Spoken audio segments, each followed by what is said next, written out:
It's the Kink Consultant podcast, where we're turning up the heat on all things kink and dating, relationships, and pop culture. So close the door, plug in your headphones, and let's get down to it.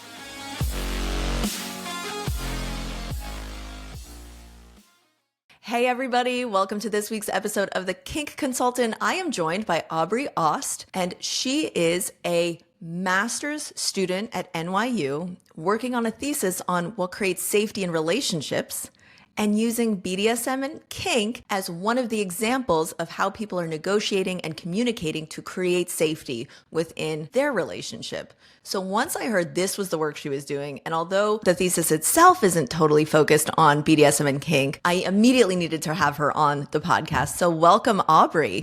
Thank you so much, Amanda. It's such a pleasure to be here. Can you tell me a little bit more about your thesis? And you're studying, I believe it's relational psychology? Relational psychology and philosophy, correct. Actually, my formal background is in political theory.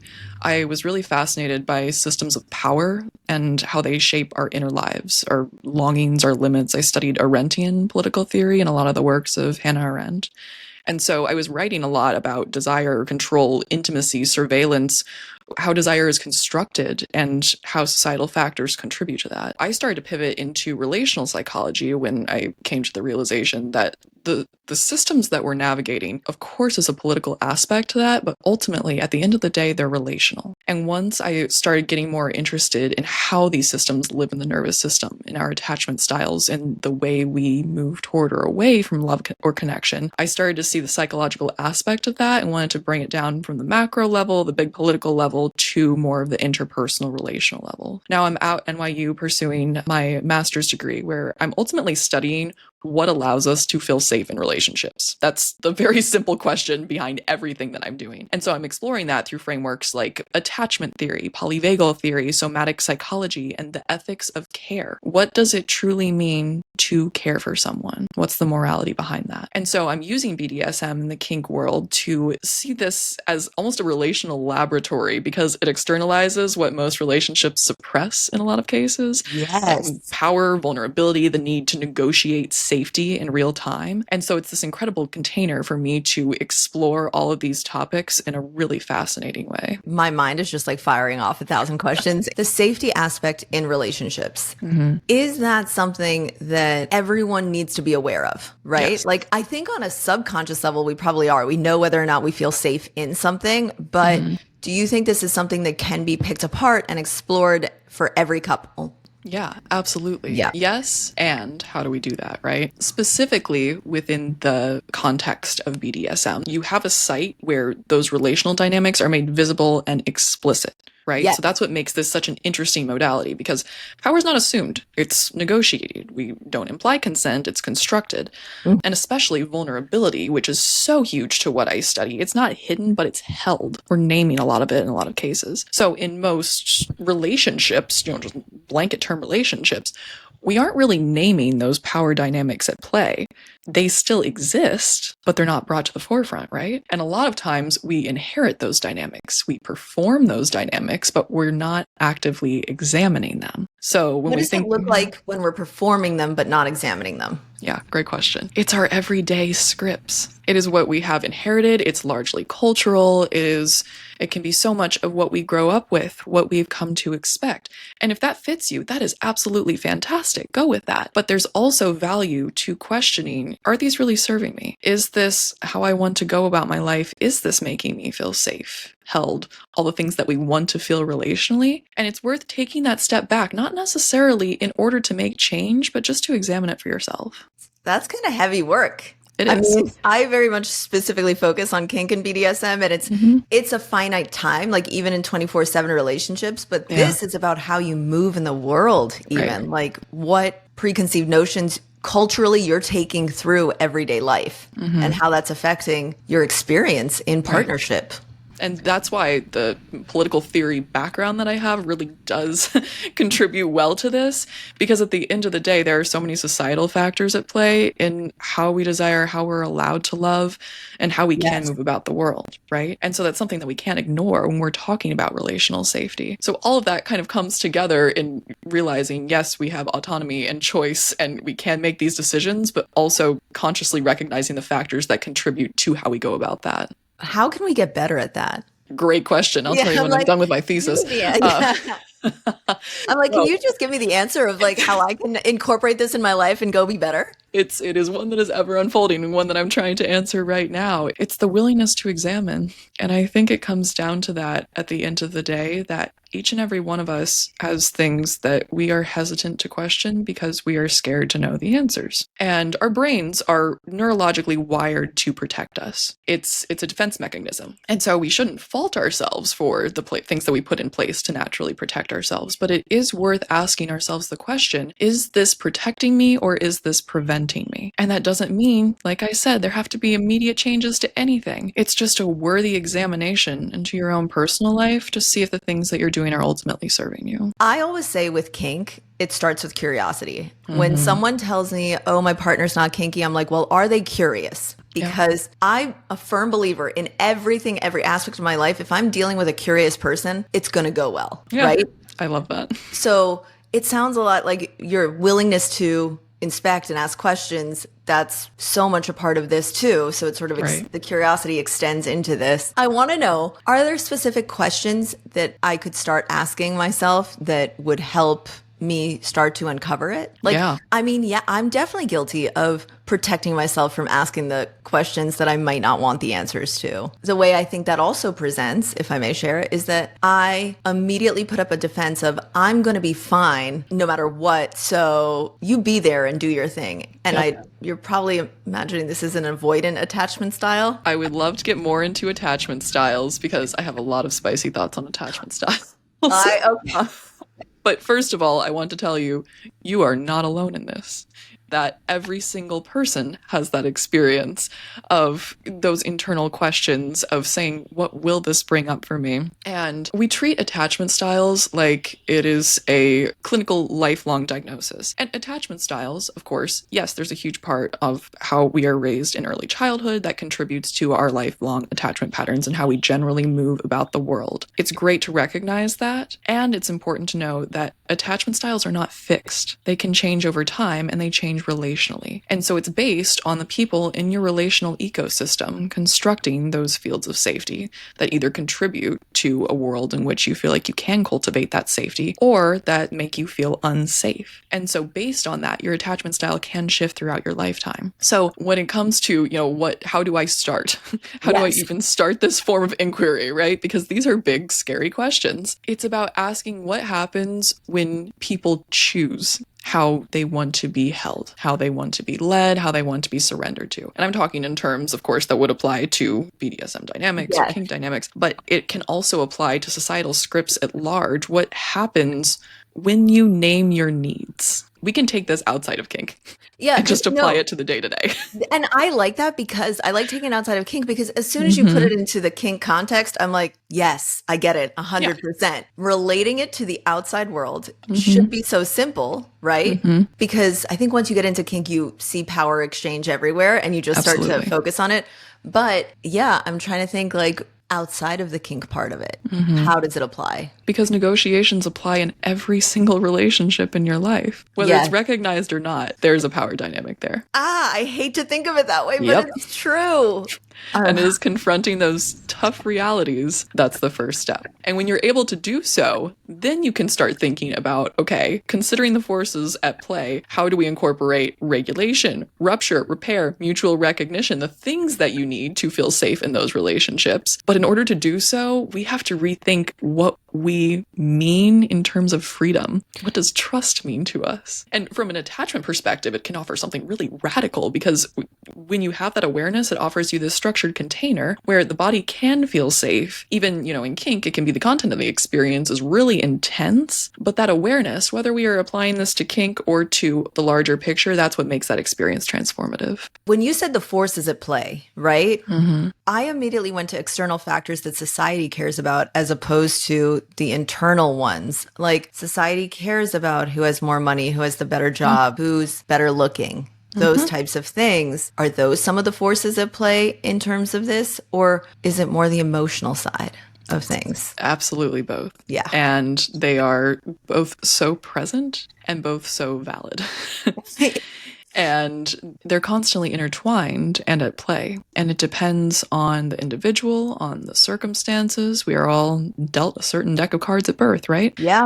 And that largely influences how we move through the world. And so it's recognizing how that influences your day-to-day experience, but also realizing what it looks like to deal with that shadow self and coming to terms with the things that sometimes we don't want to talk to about ourselves, right? It's not something that can be forced. We aren't ready to ask those questions until we come to them ourselves. But it's I love what you said about curiosity and that point of inquiry, because I think that is so central to any type of play. But even if you're just going for self-examination, that has to be at the center. I love exploring and digging into the shadow self because that's where all the interesting stuff is. Not always the good stuff, but the outcome of exploring it is good. It's the shadow self. How much of that is making its way into your work, if any? Because it is sort of like a hokey science, not science even, it's sort of like a hokey concept. Right. So, I am big on the Jungian shadow self and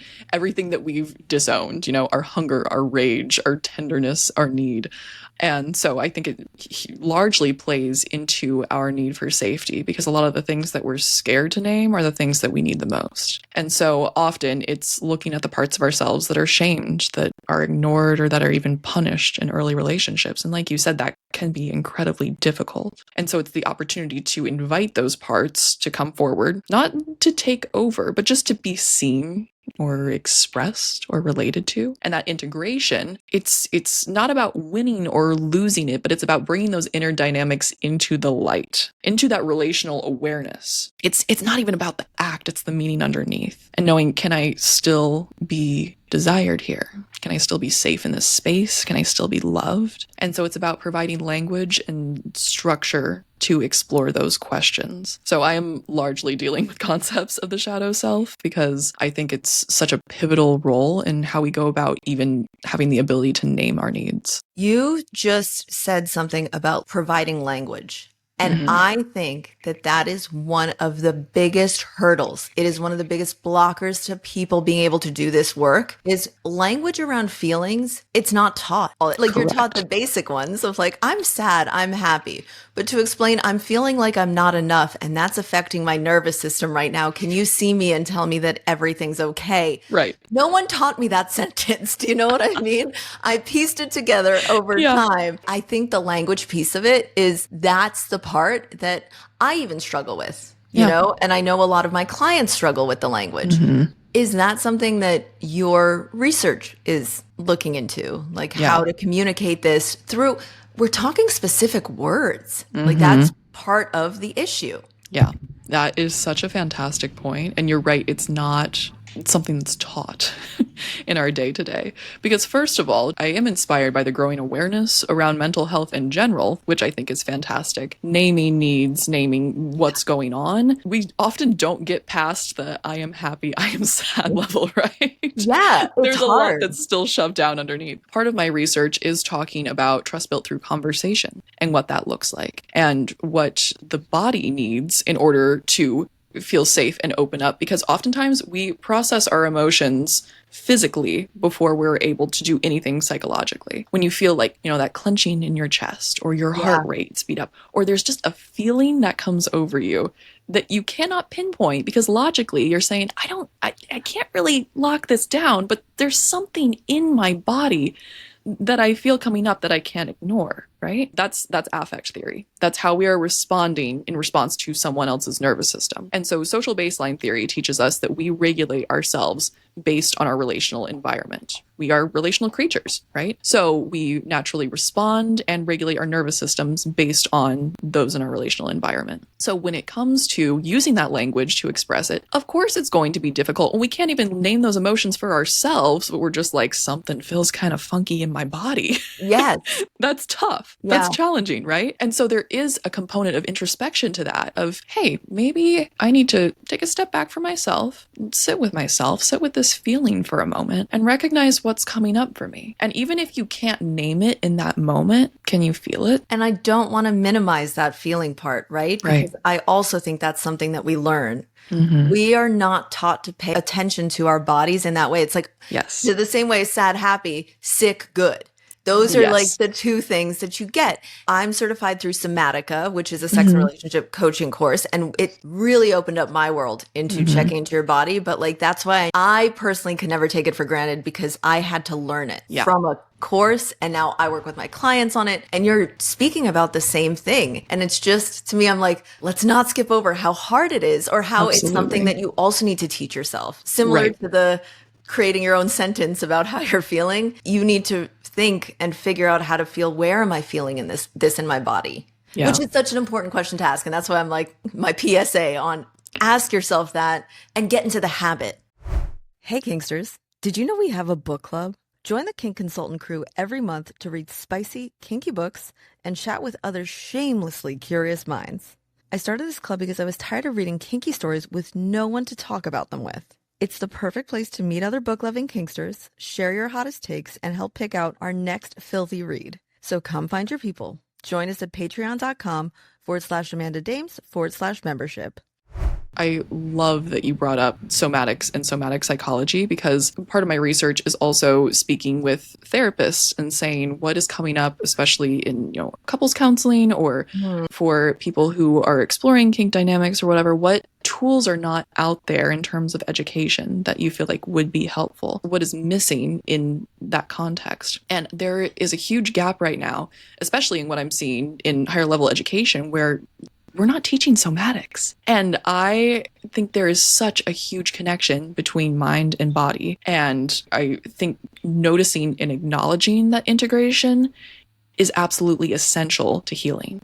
So first of all, I'm making a push for more somatic psychology to be taught in therapeutic programs, but it really does teach us that the body, it's not just the site of experience, it's also where a lot of our history is stored and how we hold these patterns of attachment, of trauma, of relational adaptation in our posture, in our breath. And so even, as we just spoke about, before we can name exactly what has happened, the body has already explored it and felt it. The body is a primary participant in meaning making. And we need to figure out how we incorporate that into our communication and what it means for us to process emotions. I recognize there's definitely a divorce between what's going on in our mind and what's going on in our body. Yeah. I do not know if that is a long-term survival instinct thing that as we evolved, or is that cultural norm now is to ignore your body? It's becoming more of a cultural norm because we are being taught that we require to prioritize a lot of things because,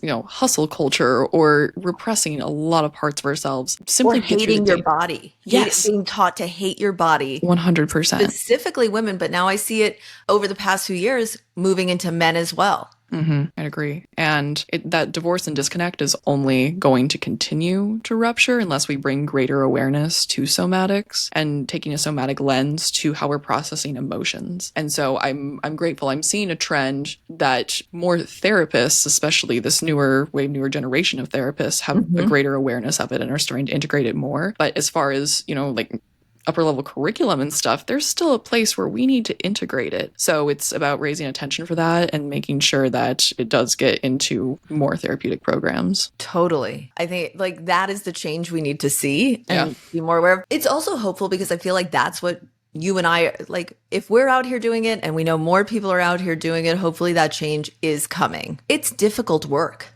It is.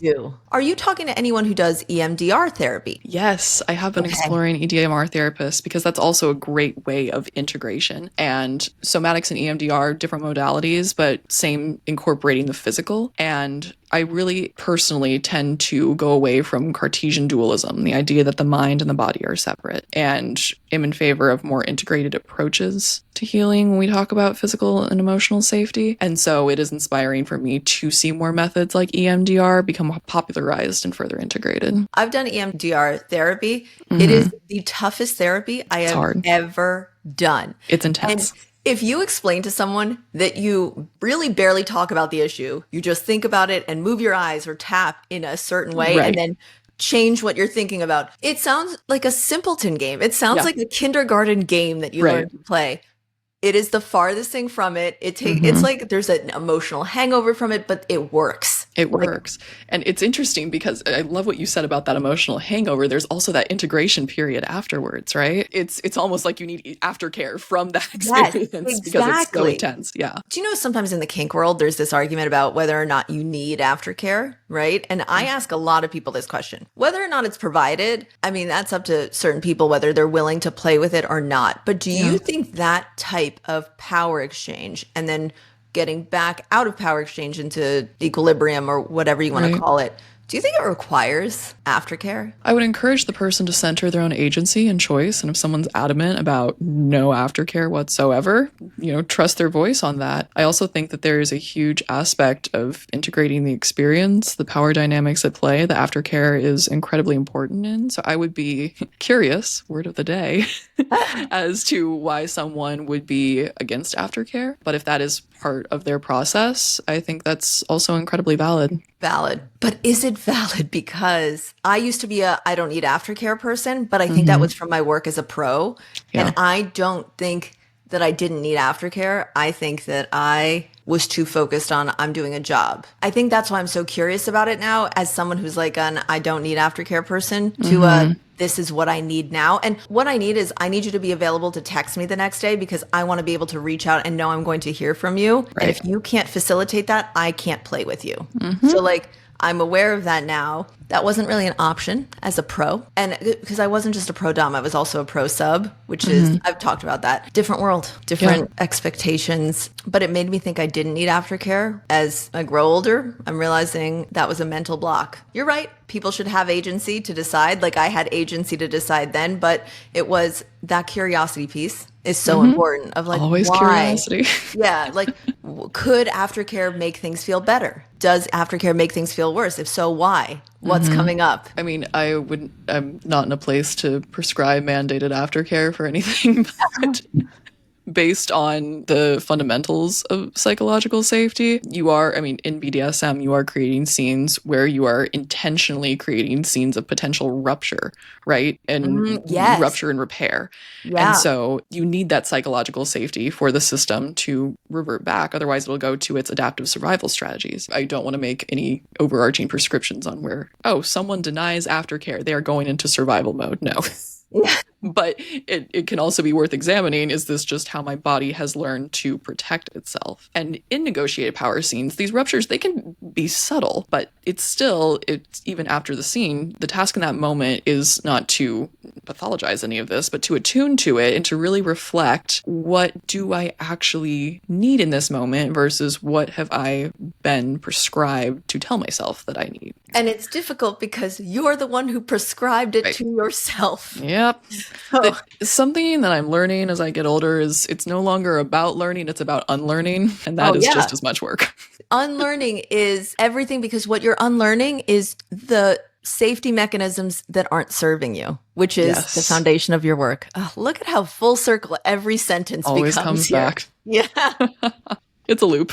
I guess on that point, who's doing it well? Like, what's the poster child of couple or an individual, I guess, who's feeling safe in a relationship? Obviously, we've talked about attachment styles. There's the securely attached person. And I'm interested in the person who is able to move into securely attached. Yes. The work they've done. I know people who grew up in such an environment that they just became securely attached. I cannot name a poster child for secure attachment because at the end of the day, you know what secure is for you, right? I can speak a lot to the conditions that can get you there and would love to speak more about attachment styles and all the goodness that goes into that. At the end of the day, it's about co-creating mutual safety. And so let's talk about what that looks like in practice, right? That means both people, regardless of their role, I'm just talking relationally, are able to track their own regulation and have an awareness of the others. So this is an ongoing dialogue that may not be verbal. There's also a physical and somatic component to this, but it's constantly going on between nervous systems. So in secure relational dynamics, and we can talk about this in terms of well-negotiated kink dynamics or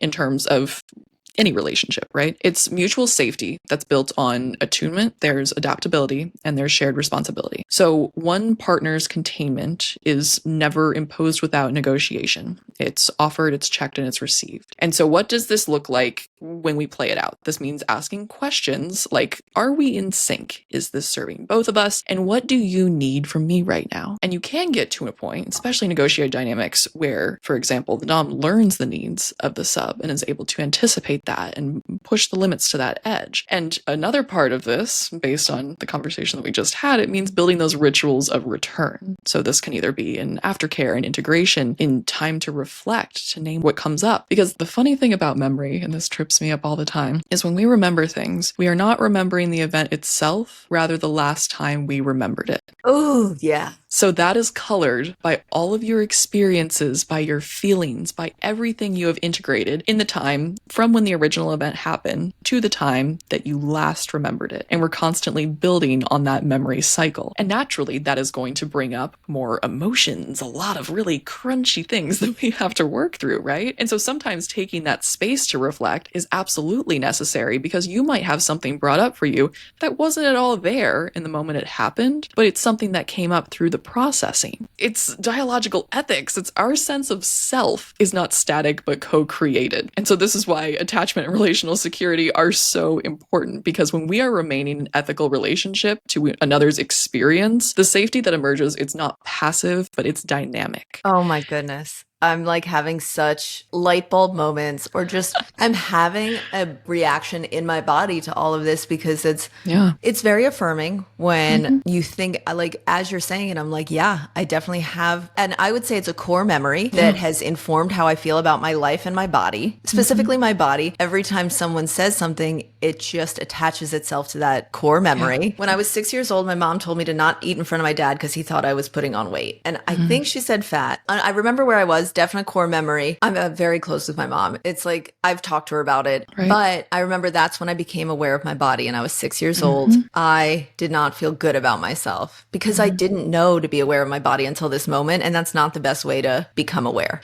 Now, it is one of the biggest triggers. No one can say anything to me about my weight at all, or it derails everything. And I get emotional talking about it because I put thousands of dollars, multiple therapy types into trying to get over it. And then someone can say something. And it's partially what led to the end of my last relationship, was a comment about my body that I just couldn't get past. And it brings up, well, why did the person feel the need to talk about my body? All of this is to say, you talking about, it's not just that one memory from when I was 6 years old. It's every time someone says something, it's like I get a push pin and I'm like, let me add that to that memory. So now I have this Pinterest board of pain that I have created and amplified. And the way you put that just really stuck with me right now, because that memory is like, you're actually remembering the last time you thought about it. When I tie it to the fact that, and I'm only thinking about it when I'm in pain, I put my hands over my face because I felt like the need to hide from myself in that moment. Thank you for listening to that story and allowing thank you me for to sharing that. Yeah, and the only reflection I have to that is you are not alone. We all have our Pinterest boards of pain. I would love to coin that. You got to coin that. That's a fantastic phrase. And we all have our triggers and the things that we circle back to, and they stick with us. Yes. They stick with us. And it's about acknowledging the presence that those memories have in our lives, that the grief that we sometimes have over those experiences, and recognizing that grief in and of itself is an attachment event. Ooh, as in it's an attachment event that we attach to any type of grief. Yeah, I relate to that for sure. Also, I think I should keep it in because I think it's a good example of exactly what you're saying. Of course, I think anyone who is socialized as a woman can experience or resonate with body image issues. I know I absolutely struggle with body image growing up and have my Pinterest board of pain, of memories of, specific events. And it can even be things of family members who I dearly love who have made comments that were incredibly hurtful to me. And like you said, your mom probably did not have bad intentions. Something that I always try to keep in mind in terms of parents is this is their first time moving through the world as humans too.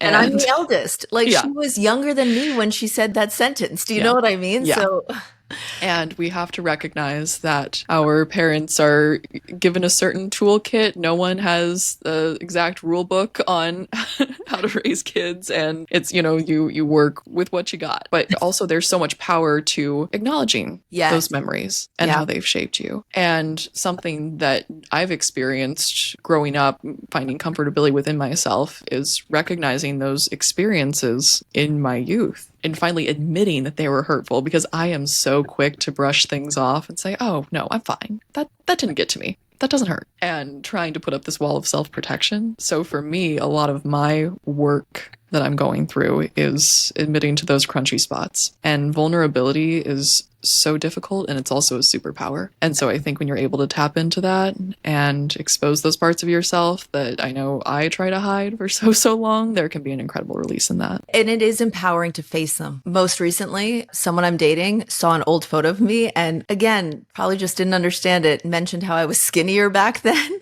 And used the words, like the skinnier word itself, which is triggering. So I had my day of like really going through it, but then I addressed it head on in a way of like, hey, let me explain how that made me feel. And let's try not to do that again. And I felt that was me feeling empowered. So although it was a painful day, I have been feeling better about my handle on it. Sort of like the work I've been doing is paying off because I worked through it with someone else and then moved past it. But it's also, I want to call out that it's not totally without consequence, because I also immediately lost 5 pounds based on that. So it's sort of like it's a mixed bag, and progress, I think, looks different. And the progress that I hope to make 10 years from now in this, I hope to continue to grow on it. Your awareness through all of this is really beautiful. So thank you so much for sharing it. Okay. You should be a coach or is that the goal, to be would you be a therapist? Would that? Yeah, so my path is interesting because I am not going for licensure. I want to be on the theory, writing, speaking side of all of this. So I'm going to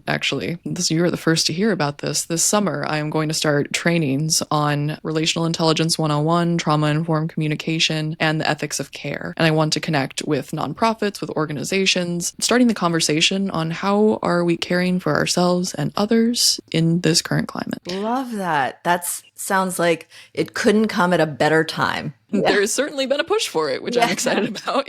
Yeah, that's really exciting. And I can't wait to hear more about that when you're ready to launch and go out there. Coming soon. I'm excited about it. If people wanted to find you, where can we find you, Aubrey? The best way to stay in touch with all the updates, subscribe to my newsletter, my website, www.aubreyAust.com/newsletter if you want to subscribe to my monthly newsletter. I'm also on Instagram at Aubrey_Aust. Find me on LinkedIn. I post updates on that. But as my research unfolds, I'm continually using those little corners of the web as my digital library. So if you're interested in this and would like to stay up to date, please stop by, say hi. I'd love for more people to join me on this journey. Awesome. I will definitely be signing up for your newsletter because I want to follow along. Aubrey, it has been such a pleasure to have you on the podcast today. Thank you. You held space for me. I know you came here, but I've really enjoyed our conversation. I did as well. Thank you so much for having me. Truly, I followed your content for so long, and it is an absolute dream to be here. So looking forward to staying in touch. I'm glad we were able to connect. And when is the thesis coming out? Like, is this something that will eventually make its way onto your website, into a newsletter? Like an attachment to the thesis. I'll give you the dream. Thesis will be published in spring of 2026, and then hopefully we are looking towards a book in the near future. Well, we will definitely have to have you back on then. I can't wait. I will definitely read the thesis. Thank you so much, Aubrey. Thank you so much for having me. If you enjoyed this episode, don't forget to subscribe, leave a review, and share it with anyone who might find it interesting. And if you have any questions or topics you'd like me to cover in future episodes, feel free to reach out. Email info@thekinkconsultant.com. Until next time, keep on kinking on.